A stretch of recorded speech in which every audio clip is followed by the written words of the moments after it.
You need to keep your single friends at bay. She's good people. Hey, honey. Welcome home. There's no dinner.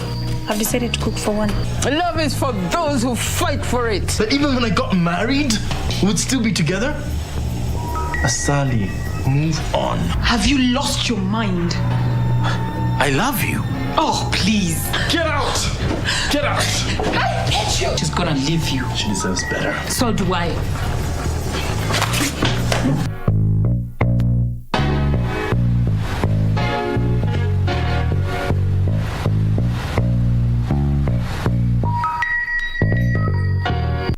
Hello, thank you for calling.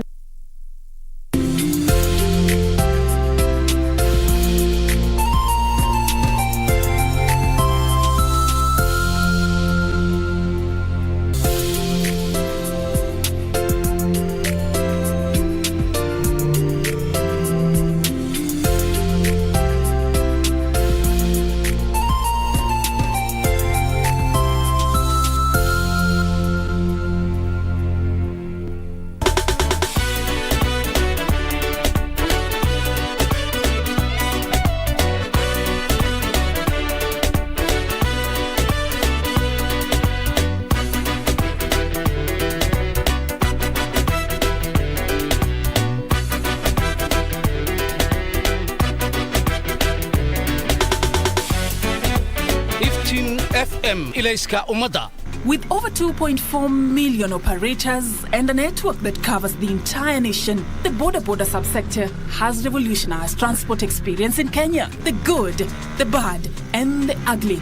The Boda Boda Story, a 4-part special series beginning this Thursday on KBC Channel 1 News. Don't miss the Boda Boda Story, a real story of our times. Attention, family. Once beaten, twice shy. I am here to make money, so you better get your act together. I want nothing to do with the company. Not now, never. I need to think about it. Don't take long. You're forgetting I'm Anjuguna. Have you been living in a hole or something? No. What choice does he have?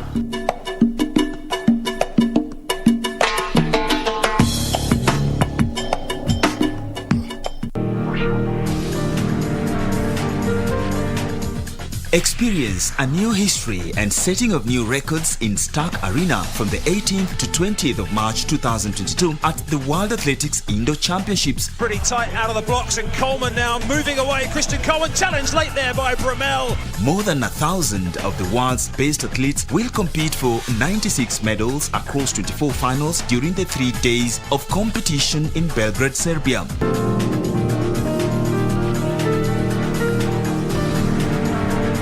Kenya has a formidable team of 10 athletes, amongst them Africa's fastest man, Ferdinand Omanyala. It is going to be a blast, live and exclusive on KBC Channel 1. KBC Channel 1, your true sports partner.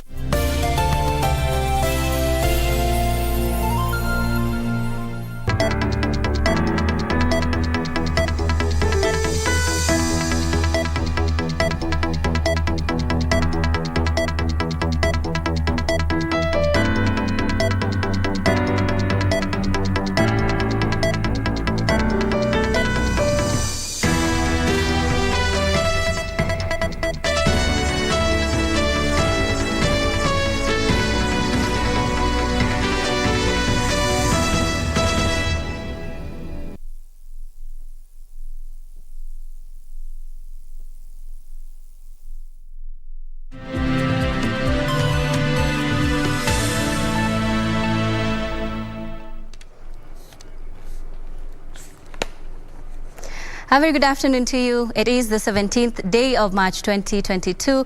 A warm welcome to KBC Channel 1 Lunchtime News. I am Nissy Imano. Byron Abuli is our sign language interpreter for this bulletin. Right, and Jackson Kiprotich Kibor, a popular businessman and politician from Eldoret to Uasin Gishu County, is dead.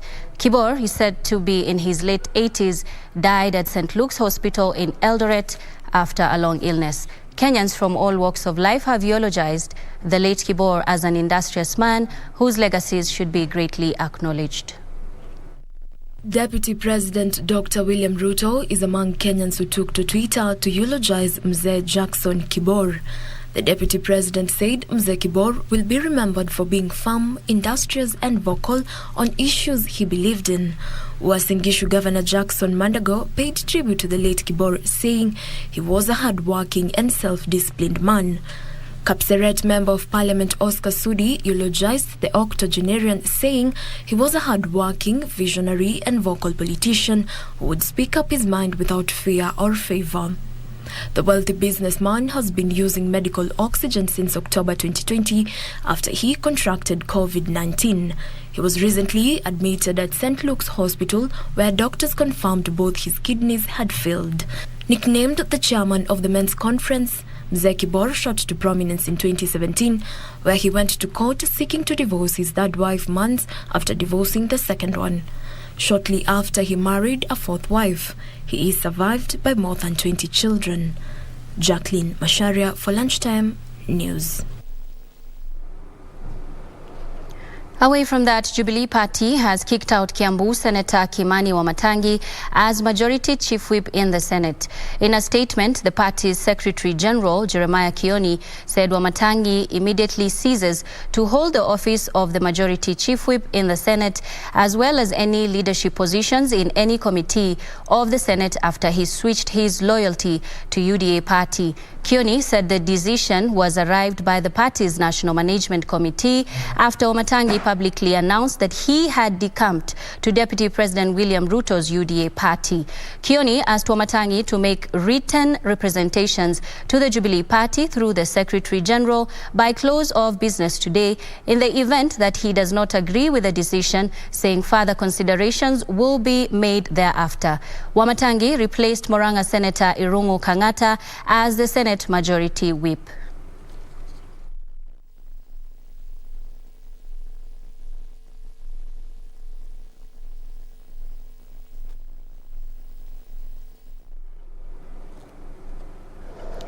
And elsewhere, Kiambu County Speaker Stephen Dishu has shifted his seat aspirations to senatorial seat following negotiations with his 5 other gubernatorial contenders from United Democratic Alliance. While announcing his change of mind, Dishu urged other aspirants to negotiate for the popular candidate in order to capture more seats for UDA. Political parties are still signing memorandums of understanding with Azimio and KWANZA coalitions to make the campaign period is for the strong candidate. UDA ticket, but I will run for the senator of Kiambu County on UDA ticket. So I have shown the way, and the ones that have left, they can also sit down and employ what we call negotiated democracy and leave it among themselves who can win this election against our common denominator or our common competitor.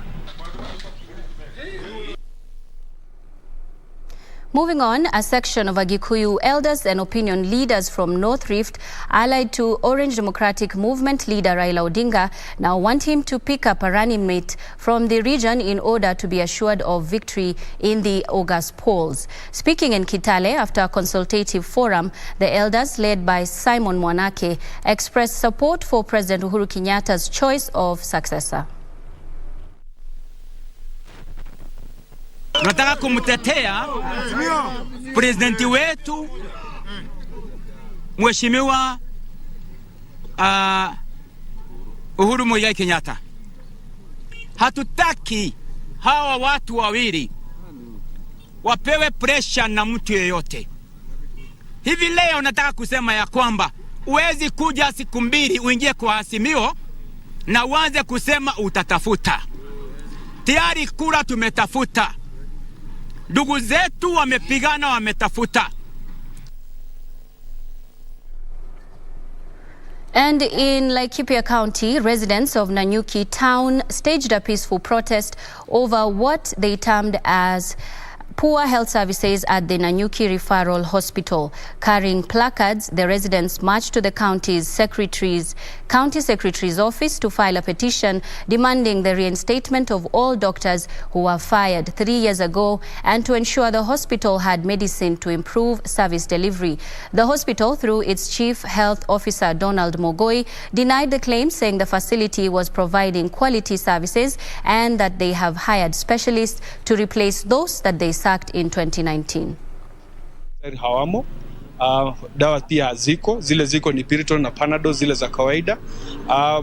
Tunapata kuwa patients wanakuja kutolewa kwa hospitali wakati ambapo wanaambiwa kuwa hawezi hudumiwa kwa wakati ambao uko kwa sababu dawa hamna na madaktari pia hakuna. So ningeomba tu kuwa tuingilie serikali iweze kutusaidia, kama hii petition tuende tuifanye kwa national government iweze kuingililia hospitali yetu ya Laikipia na gavana wetu aweze kutuangalilia ile mambo. Laikipia Health Service zote zinafanya kazi kwa ile njia ambayo inatakikana.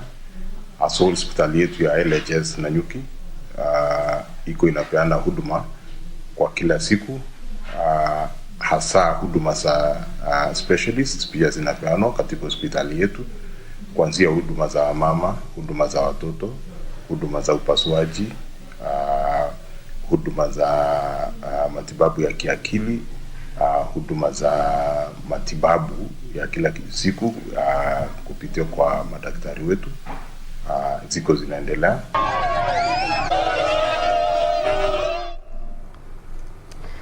And Narok County Coordinating Committee is calling on politicians to maintain peace ahead of the general election. Committee Chairman Samuel Ole Naikumi says leaders need to exercise political tolerance even as they seek elective posts. He made the remarks during a meeting at the SCK St. Luke's Church in Narok. Ole Naikumi noted Kenyans are experiencing hard economic times and need leaders who will work to lessen their burden. The committee also called on security agencies to be very vigilant, especially in Oloshapani in Narok South, Olposimoru and Tiani Logman Forest in Narok North, and Transmara, Mapashi, Kisii border. Drivers of sustainable economy, development and inclusive governance. To ensure we continue to enjoy the continued peace and security in Narok, we call upon the politicians to allow the residents of Narok to exercise their democratic and supreme right to elect their leaders without political patronage and clanism. Moving on, a section of Garissa County leaders is accusing a local politician of trying to portray parts of the county as unsafe. Led by Senator Abdul Haji and Ijara Member of Parliament Sophia Abdi, the leaders claim the politician is behind the smear campaign that saw top dignitaries keep away from commissioning of Budai sub-county.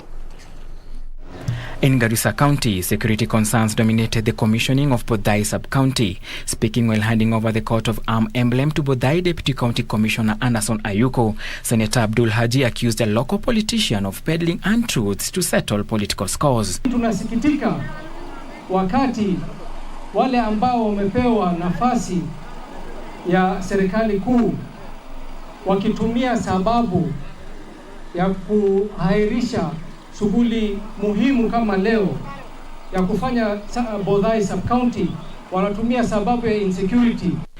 Ijara legislator Sophia Abdi wondered how the area could be termed as insecure when people were traveling every day on foot and using vehicles with no incidents reported. Mimi ambaye niko hapa ni mama, na kila siku nikikuja sikuji na security hiyo. Ninataka wapatia watu wangu wa Ijara hiyo moyo na hiyo confidence kwamba hakuna taabu yoyote katika constituency hii. Ijara Sub-County Deputy Commissioner Willie Cheboy urged the leaders to foster peace among the electorates as the country heads to the polls on August 9. For Lunchtime News, I'm Brian Muindi. And in our weekly segment of cinemas and theatres, for the last 3 years, most sectors of the economy have been grappling with the adverse effects occasioned by COVID-19 pandemic. The creative industry, particularly theatre, was no exception. However, the curtains are gradually coming down on that dark COVID chapter. In this week's edition of Cinemas and Theatre, Jacqueline Masharia reviews the play Bro Code.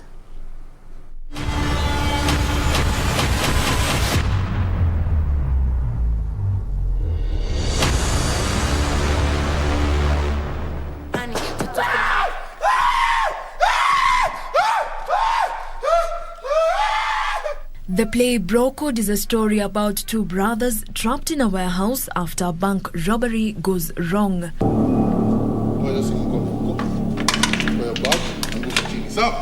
From the robbery, a security guard is left with a gunshot wound, prompting the two brothers to hide in the warehouse. And then you proceed to shoot an innocent man in the stomach, Saddam. That no longer qualifies as an errand. Years of estrangement set the perfect stage for the two brothers to catch up and hash out unsettled scores. Give me that phone. Saddam, I'm coming back up. Directed by Lawrence Morage, Bro Code is played by renowned actors Xavier Uwaya, who plays the character Saddam, and Nyakundi Isaboke, who plays the character Michael. For Uwaya, we settled on him because there's a time I did a short film and he was playing that kind of a character. And now we wanted someone who would match up with him. And one of the people that was suggested was Isaboke. First, they are friends. Second, they've worked together for a while. And third, Isaboke wanted a new experience on stage. He's never done stage plays. He's never done this kind of shows. He's never stepped on this stage. So it was a challenge to him and to us to make him do that role and do it to perfection. The theatre staged play Bro Code seeks to show that blood is thicker than water. Bro Code is a show about brothers. It's a show about brotherhood, but by extension we got to cover about siblings and childhood, how you'd grow with your siblings. I have grown in a familiar environment, though I had a mother.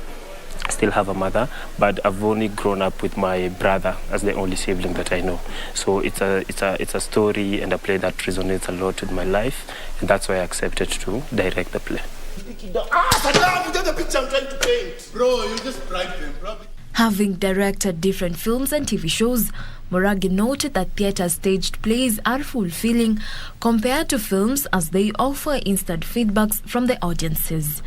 Theatre is really fulfilling. I mean, everything is instant. It's not like a film where you'd have to go and do what and edit. These shows, they've been the same, but they've been different because where Isaboke, where Michael or Saddam stood yesterday is not where they'll stand today, because it's a feeling and it's a real-time feeling, and that's the difference. That's the difference between theatre and TV.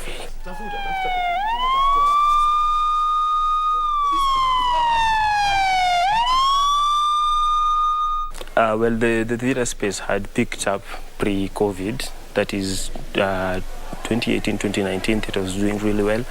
This is one of the plays that have gotten back to, that have brought back people to the theatre and brought back actors to the theatre. Now that the directives have been at least vacated, no masks and all this, so we just hope things will be better now.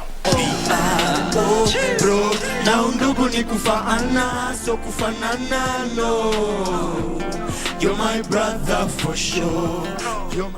Jacqueline Masharia for Cinemas and Theatre. You're my brother for sure.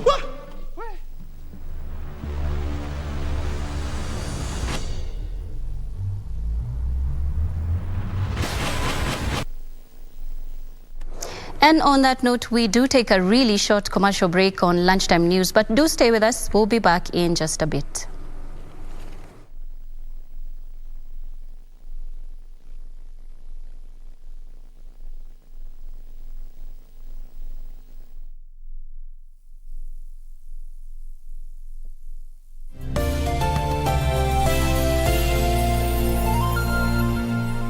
With over 2.4 million operators and a network that covers the entire nation, the border subsector has revolutionized transport experience in Kenya. The good, the bad, and the ugly.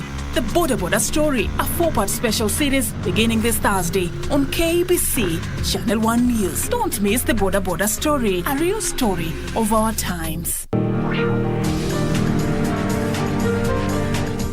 Experience a new history and setting of new records in Stark Arena from the 18th to 20th of March 2022 at the World Athletics Indoor Championships. Pretty tight out of the blocks, and Coleman now moving away. Christian Coleman challenged late there by Brumel. More than 1,000 of the world's best athletes will compete for 96 medals across 24 finals during the 3 days of competition in Belgrade, Serbia.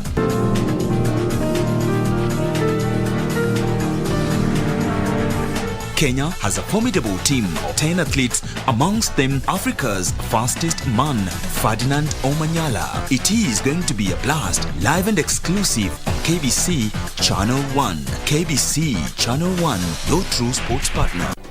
Do you have a new story to share with KBC? Get in touch swiftly on email news@kbc.co.ke or call 0723-892-654 or 0734-780-124.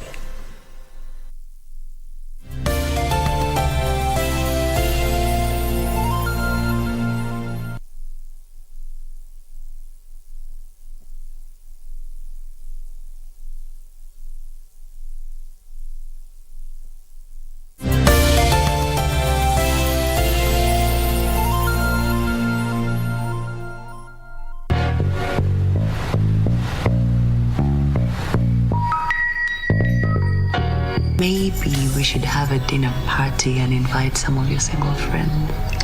You need to keep your single friends at bay. She's good people. Hey, honey. Welcome home.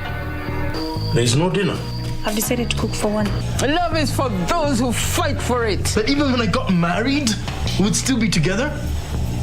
Asali, move on. Have you lost your mind? I love you. Oh, please. Get out! Get out! I hate you! She's gonna leave you. She deserves better. So do I.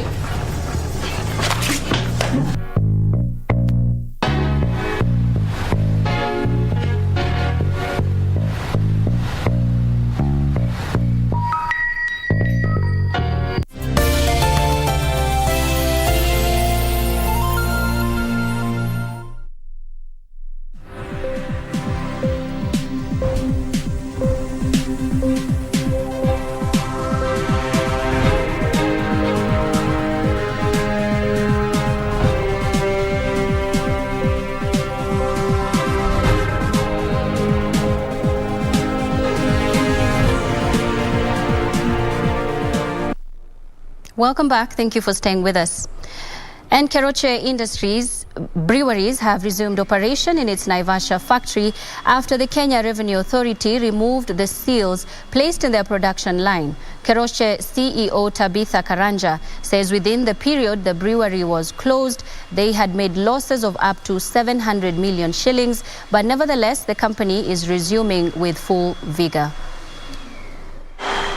The machines roar back to life. The bottles filling up again. The tussle between Keroche Breweries and the Exchequer finally fizzled out when the two parties agreed on a 24-month timeline for a full clearance of all tax arrears. In the agreement, the brewery is to pay 21 million shillings upfront in goodwill, thereafter portioning the pending 957 million shillings to be paid within a span of 2 years. This came as the company workers embarked on the process of repackaging and selling liquor worth over 500 million shillings that is currently in their tanks. We'll be able now even to continue solving things in a more, whatever is administrative, we do it in an administrative way. Whatever is about ADR, we do it in an ADR way, so that the KRA now can be seen also supporting the local entrepreneurs. While lauding the move to reopen the brewery, Karanja says KRA had relaxed its demands and the company is willing to abide by them, paving way for full production and the retention of 250 employees that were on the brink of unemployment. We recalled all the agency notices that they put in the banks, and we're also happy because now we start working with our banks as it was before. KRA had accused the brewer of collecting excise tax worth over 279 million shillings from its beer sales and failing to remit it. The taxman now says Keroche must sort its affairs to facilitate the remittance of the overdue tax alongside the monthly taxes that will arise. KRA has also lifted the agency notice on 36 banks that had barred the brewery from seeking loans. Keroche CEO Tabitha says the government should in future implement policies that cushion local manufacturers from such incidences. We are seeking the parliament to ensure that they look at the Finance Act and ensure that they give more powers to the Treasury so that the Treasury now can be dealing with the case by case to ensure that the local entrepreneurs thrive and survive even in hard times. Hibak Saeed for Lunchtime News. And in Africa business, Nigeria's inflation rose by 0.1 percentage points to 15.7% in February after fuel shortages increased transport and other costs, while the war in Ukraine is expected to drive up the price of imports such as wheat. Lagos-based Nali Juice Company, which also owns restaurants, is among those affected by the cost of diesel, which it said climbed to 680 naira a litre from 215 naira in a matter of weeks. Russia's invasion of Ukraine last month has added to volatility in financial markets, sending commodity prices higher and affecting logistics, potentially derailing the economic recovery from COVID-19 in Nigeria and elsewhere. A halt in grain exports from major producer Ukraine could have a severe impact on Nigeria. Wheat was Nigeria's second biggest import during the fourth quarter after petrol, the statistics office said on Tuesday. A surge in international crude prices is theoretically positive for Nigeria as an oil exporter, but it still faces extra cost as it depends almost entirely on imported gasoline, which it subsidizes. Nigeria's inflation has been in double digits since 2016, impacted by food-related pressures and currency weakness. Elsewhere, African lender Standard Bank has ruled out funding all new coal-fired power plants and most oil-fired plants as part of the plans to reach net zero emissions by 2050, but campaigners said it could still do more to cut emissions. More financial services firms are setting net zero targets to combat global warming, but are under pressure to provide more details on how to get there, including making short-term cuts. Finally, agriculture has long served as the backbone of Rwandan economy and today employs 70% of Rwandans and accounts for 31% of GDP and 90% of domestic consumption. With regional food insecurity mounting and the promise to greatly increase intra-African trade, Rwanda is targeting a role as food exporter. After Rwanda's rural economy was reduced to ashes by the ethnic violence of 1994, farming was targeted as a priority area to drive economic recovery. Studies were conducted on the country's varied geography to reveal a range of different soil types and microclimates. In the international scene, the U.S. Federal Reserve has raised interest rates for the first time since 2018 in an attempt to bring fast-rising prices under control. U.S. Central Bank said it was lifting its benchmark rate by 0.25 percentage points and signaled plans for further rate rises in the months ahead. Here are the details of this and much more across the globe. The move comes as the U.S. economy faces new uncertainty, especially inflation caused by the Ukraine war and coronavirus outbreaks in China. By raising rates, the Fed will make it more expensive for households, businesses, and governments to borrow. It is hoping it can cool down demands for goods and services, helping to ease price inflation in the U.S., which hit a new 40-year high of 7.9% last month. The rate increase announced on Wednesday is expected to push the target range for the bank's key rates from 0.25% to 0.5%, though bank officials expect the U.S. economy to grow by 2.8% this year and inflation to subside to around 4.3% by the end of the year. Meanwhile, China has ramped efforts in tax and administrative fee reductions for market players this year in a bid to further relieve their financial burden and boost their performance amid the lingering COVID-19 pandemic. The tax refunds and cuts are expected to total to 2.5 trillion yuan this year, with the VAT credit refunds reaching 1.5 trillion yuan, which will also go straight to enterprises.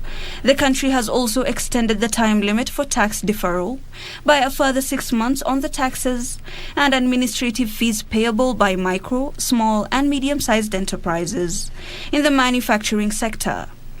Enterprises with a monthly turnover of no more than 150,000 yuan will be exempted from VAT payments until the end of this year. Finally, feelings have been mixed among Russian residents regarding the latest sanctions imposed by the European Union due to the Ukrainian crisis. EU member states have agreed on another package of sanctions against Russia, being the fourth one yet to be issued since the military operation started. Supermarkets in Moscow are running short of some commodities as prices of various products increase at a higher rate. The sanctions have also led to the shutdown of some shops as several brands abandon the Russian market.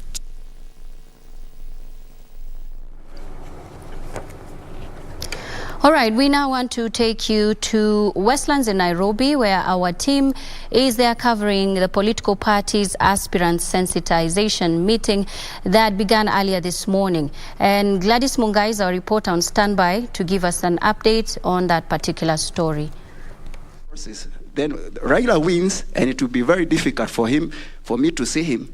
There will be all sorts of things, and maybe he knows Matiba, he knows me. I was with him 2007 to presidential vote tally KIC. But I cannot. What is your question? I think you have asked your question. The question is, what mechanism, legal mechanism, that when a party is presenting a list for those people they will nominate, there is nominated senator, there is nominated MP, there is nominated MCA. What legal mechanism do you have, or what document can somebody like me forward to you or to the electoral body so that we start the legal process? Because when the time comes, they say, Thank you, you have made your point. That we are going to answer that question. So for hiyo ni familia ya Dedan Kimathi, ya kina Matiba watakuja kuharibu. So a tractor, an excavator, you can only make the path, but you cannot walk on that road. You get it? I get you. So we don't have... Yeah, we have had your question. We are going to address. We get it very clear. We get it. Bring to him. Bring to him. No, he has been raising his hand the longest. Okay. They want to voice for Flora.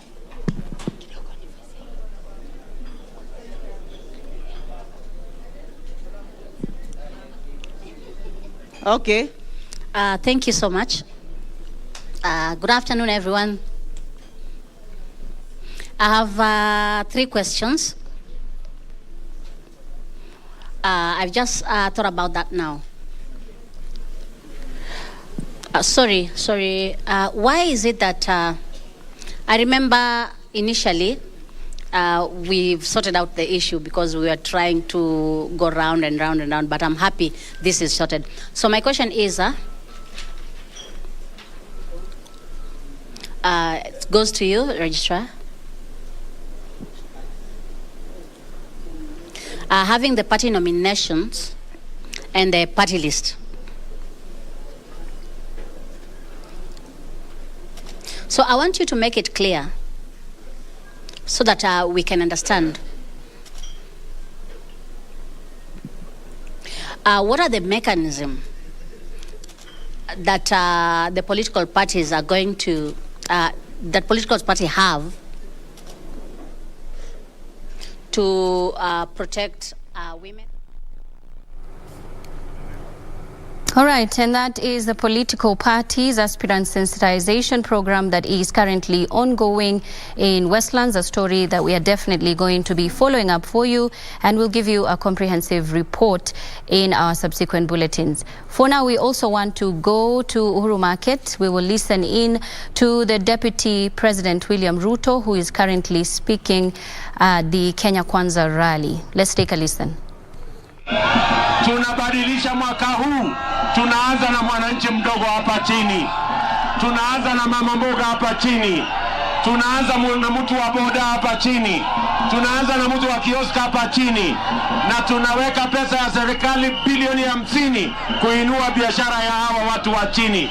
Ndio tuanze safari ya kutoka chini kwenda juu, yaani bottom up. Bottom ama nyinyi watu wa Makadara mnataka tuendelee kungojea ile inatoka juu na hatujui itafika lini? Tumekubaliana? Jambo la pili, tunasema wera ni wera, kazi ni kazi. Mwaka huu tutaweka heshima ya kazi ya kila mtu. Hatutakubali. Tunaweka pesa ya kutosha. Tujenge soko 20 hapa Nairobi. Mahasla wapate mahali ya kuuza na kufanya biashara zao. Hapa Nairobi lazima tuweke sheria ya kulinda haki ya kila mtu. Haiwezekani ati mwananchi mdogo anaangaishwa na kanjo kwa sababu ya biashara yake. Lazima tuweke heshima kwa biashara ya kila mtu. Watu wa Makadara, tunaelewana jameni? Tunaelewana? Mnakubali tutengeneze serikali ya mahasla mwaka huu ambayo inaelewa mtu hana kazi anakaa namna gani, ambayo inaelewa biashara ya mama mboga ni biashara? Tunaelewana jameni? Simuliona nilienda Marekani wiki 2 zilizopita. Wakati nimerudi wameanza kuangaisha boda. Mimi nimewaambia wachana na boda. Hawa ni wafanyabiashara kama wale wanafanya biashara kwa mabenki. Tuko pamoja? Na wauliza kwa unyenyekevu watu wa hapa Makadara. Jameni watu wa Makadara, mmekubali tuunde serikali ambayo inaelewa lugha ya mwananchi? Mnakubali? Hebu nione wala wanakubali. Sasa mimi niwaulize, si mnajua mimi niliunga mkono bwana Kitendawili? Si mnajua mimi niliunga mkono Mheshimiwa Uhuru Kenyatta? Lakini leo wanasema hawataki kuniunga mkono ati kwa sababu naongea lugha ya mahasla na wao wanataka kuongea lugha ya mabwenyenye. Mimi nauliza nyinyi, tutakubali kupangwa na mabwenyenye na hao watu wa mahasla huko Nairobi? Watu wameketi kwa mahoteli na maofisi watatupanga. Ate mnawaambia. All right, and that is Deputy President William Ruto speaking at the Uhuru Market on his campaign tour, promising to build more markets in Nairobi. That's also a report that we will bring to you comprehensively in our subsequent bulletins. In the same breath, Deputy President William Ruto says he will create a 50 billion shillings fund to capitalize the small and medium enterprise sector if he ascends to the presidency after the August polls. Speaking during a meeting with Kenya Private Sector Alliance, Ruto said a bulk of the funds will go towards advancing affordable credit to the SMEs whom he says are grappling with liquidity challenges. Deputy President William Ruto says his government will seek to expand the SME sector by liquidating startups, especially those in the agriculture space.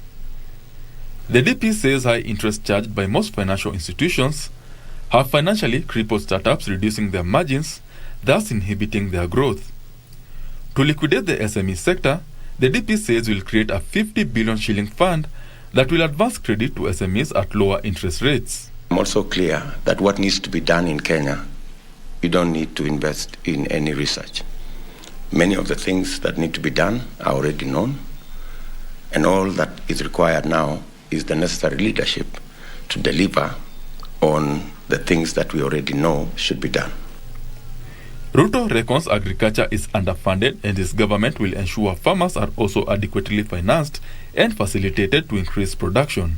He also says farmers will be linked to additional international markets to increase their earnings and reduce the country's food import bill that stands at 170 billion shillings. We believe that the first step towards everything you have said here is how to capitalize the private sector. That's the whole essence. If you ask me what bottom-up is, it's about how to capitalize the private sector. Among other key reforms, the DP targets to stimulate economic growth is increasing an SSF contribution that he says will boost the country's social security and create a resource pool that the government can tap into as an alternative to expensive foreign commercial loans. In his first 100 days, Ruto says he will digitize the Kenya Revenue Authority revenue collection that claims will net the taxman an additional 250 billion shillings annually. Benson Rioba reporting for Lunchtime.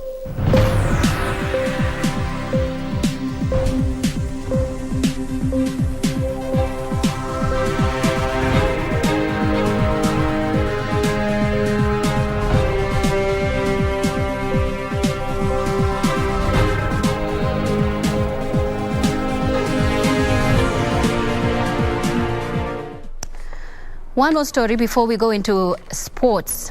The Democratic Party presidential aspirant, who is also the National Assembly Speaker, Justin Muturi, has challenged those claiming the 2017 elections was rigged to present the information to the Director of Criminal Investigations. Muturi, however, dismissed the claims, saying they were only meant to elicit political emotions.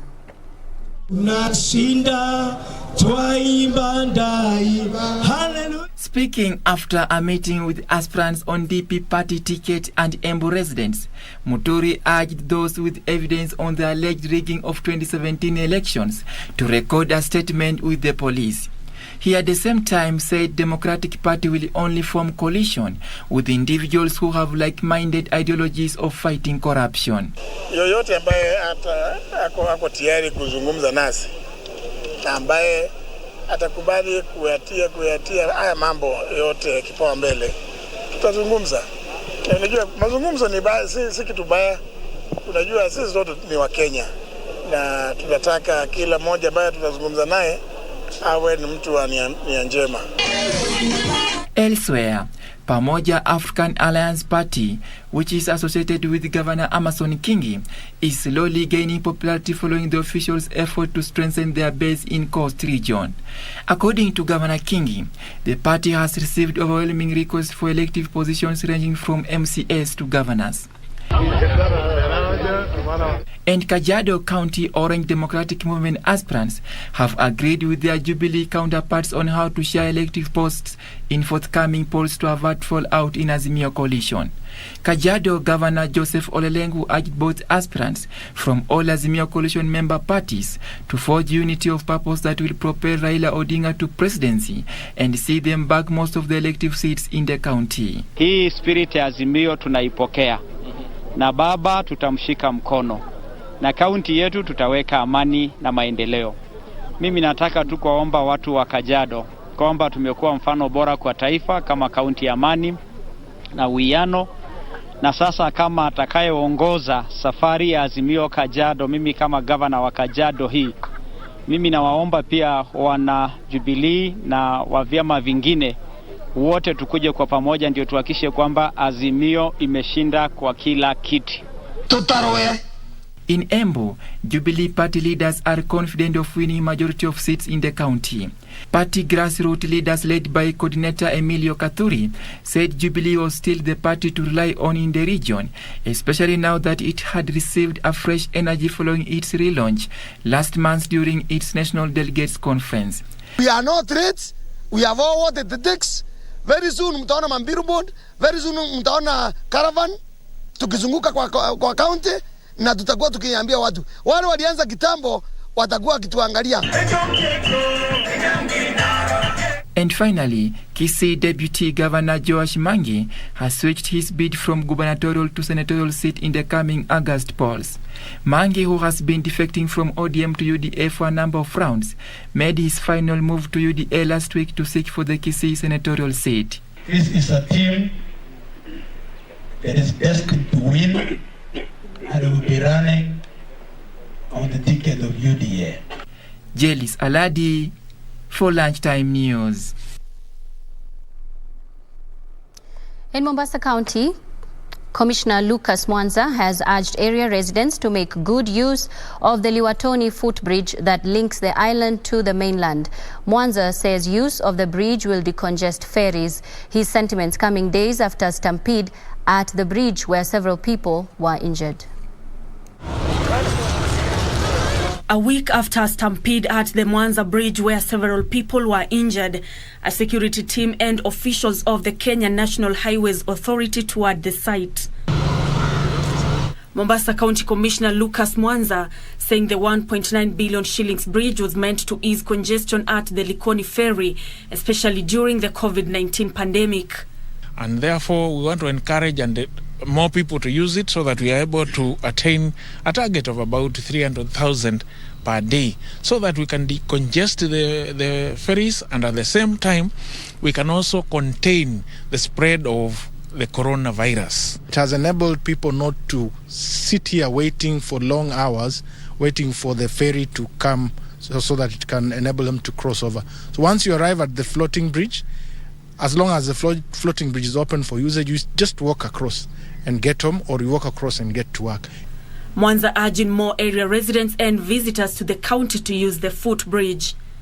The government is set to enhance security at the bridge that can serve over 200,000 people daily. We have adequate officers, and we will continue to do surveillance, and we will continue to do patrols within this area so that the citizens who are using the bridge are safe. Nancy Okware, Lunchtime News. On the international scene, the death toll from the cyclone in Mozambique has jumped to 48, with the only access road to the worst hit area damaged. Cyclone Gombi has affected tens of thousands of people since making a landfall last week. At least 3,000 homes have been destroyed, according to reports. Morrisville area in the northern province of Nampula is the most affected area, with 31 reported deaths, and is isolated after roads and phone services were damaged, according to authority.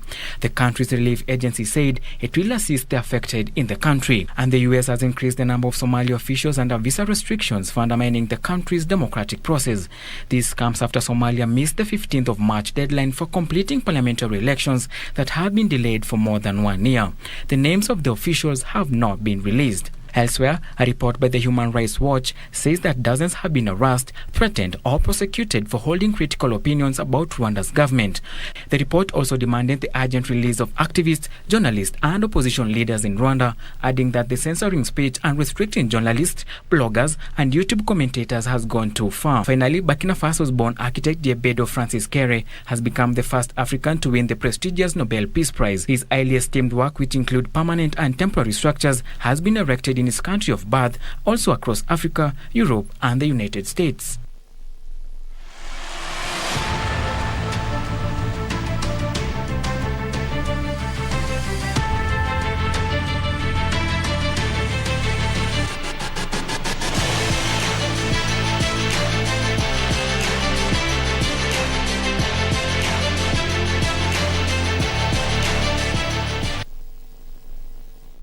Let's now take a look at what is big in the world of sports. Spanish side Barcelona will be hoping to secure a win which will see them advance to the Europa League quarterfinals when they travel to take on Galatasaray in the round of 16 second leg match tonight. Meanwhile, Chelsea advanced to the quarterfinals of the Champions League with a 2-1 victory over Lille last night. European champions Chelsea booked tonight. This means that they're checking for a potential handball. Hasn't needed to see it too many times, and I think we know what's coming next. It's a Lille penalty. In the UEFA Champions League and Europa League draw will take place tomorrow. And Liverpool reignited the English Premier League title race after beating Arsenal 2-0 at Emirates Stadium to close the gap between them and Premier League champions Manchester City to 1 point. Meanwhile, Harry Kane's 7th goal in 6 games sealed victory for Tottenham as they continued their fight for the top four positions after a 2-0 win over Brighton. Diogo Jota scored the opener goal in the 54th minute after both teams missed several chances in the first half. Diogo Jota from the tightest of angle.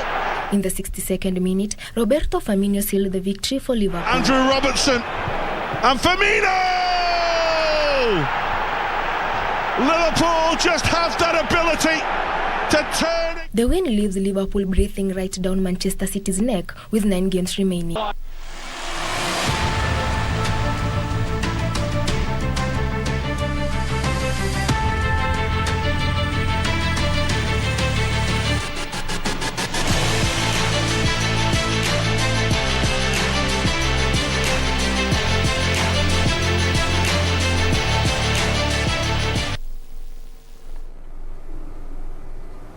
And just before we close, we'll take one more business story. Smallholder coffee farmers in Kericho County have been granted complete sale rights of their coffee exports under the new regulatory framework. This will see the farmers benefit from the direct return of profits as they seek new business opportunities in the East Asian markets. Details of this and more in our corporate briefs. During the first 6 months of this year, Coop Bank increased its net loans and advances from 272.2 billion shillings to 301.2 billion shillings. This helped push up net interest income by 18% to 18.8 billion shillings, while total non-interest income grew by 24% to 10.3 billion shillings. However, the increased lending came at a cost as the lender's total operating expenses grew 28% to 18.7 billion shillings on account of 123 prudential growth in loan loss provisions. Coop Bank Group CEO Gideon Muriuki said loan loss provisions was increased 4.2 billion shillings in appreciation of the challenges that businesses and households continue to face due to the economic effects of the ongoing pandemic. The increased operating expenses ate into the lender's profitability that grew by 10% from 9.6 billion shillings to 10.5 billion shillings. Muriuki says loans worth 49 billion shillings were restructured during the CBK restructure window that ended on 31st March 2021 to support customers impacted by the pandemic. He further says the bank has successfully moved 93% of all customer transactions to alternative delivery channels such as mobile banking, ATMs, internet banking, and Coop Kwajirani banking terminals. He says M-Coop Cash mobile wallet is disbursing on average 5.6 billion shillings monthly. All of the group subsidiaries posted profits save for Cooperative Bank of South Sudan that a monetary loss of 290 million shillings on account of currency devaluation of the South Sudanese pound.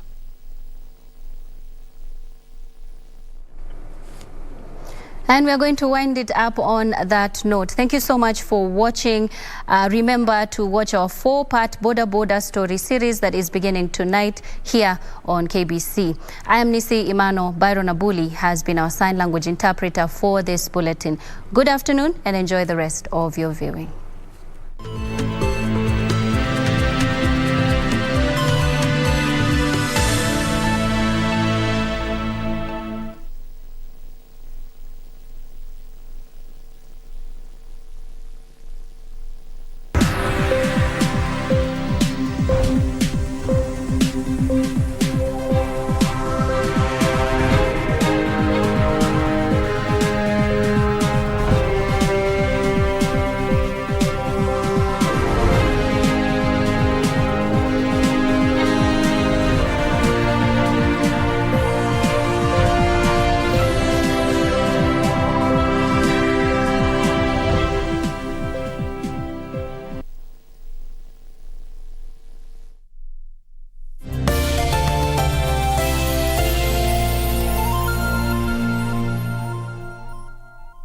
Hello, thank you for calling 1196 helpline. My name is Lucy. How can I assist?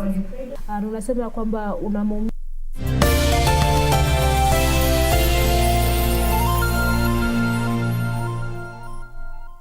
Hello, thank you for calling 1196 helpline. My name is Lucy. How can I assist?